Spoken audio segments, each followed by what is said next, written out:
Hi everyone! Today we will be completing the theory part of RAG. So until now, we have learned about tokenization, embeddings, and vector databases, basically the complete retrieval part. But this ugly-looking brain structure, our LLM, is nowhere connected to the documents we provided as of now. We've just built a search engine.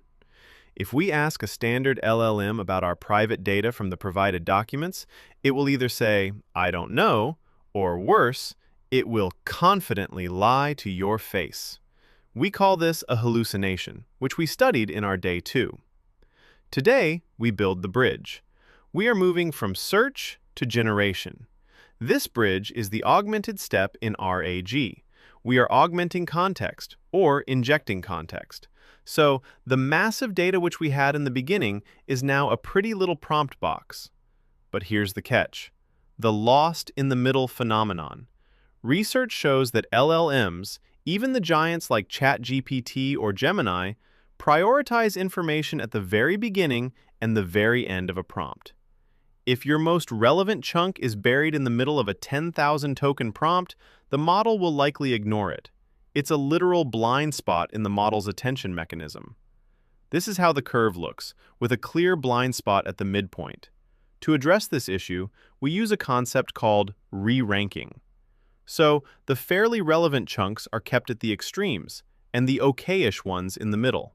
Hence, we will keep chunk A and chunk B at extremes, and chunk B at the middle point. But wait, will Dr. Strange come and tell this to us by using his nodding superpowers? Obviously not. Then how are these ranks decided? Vector databases use bi-encoders, which are super fast in retrieving, but they are fuzzy.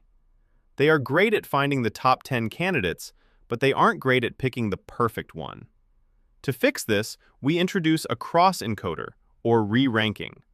This is a heavy-duty model that looks at the query and the document at the same time. It's slow, so we only run it on the top 10 results we got from Face, and hence these 10 results are ranked in order. But to make it bulletproof, we need the system prompt. Think of these as handcuffs. We don't just ask the AI to be helpful, we give it a strict boundary. We tell it, use only the provided context. If the answer isn't there, do not make it up. Say you don't know. This turns a creative storyteller into a deterministic extraction engine. It's no longer allowed to imagine, it's only allowed to find.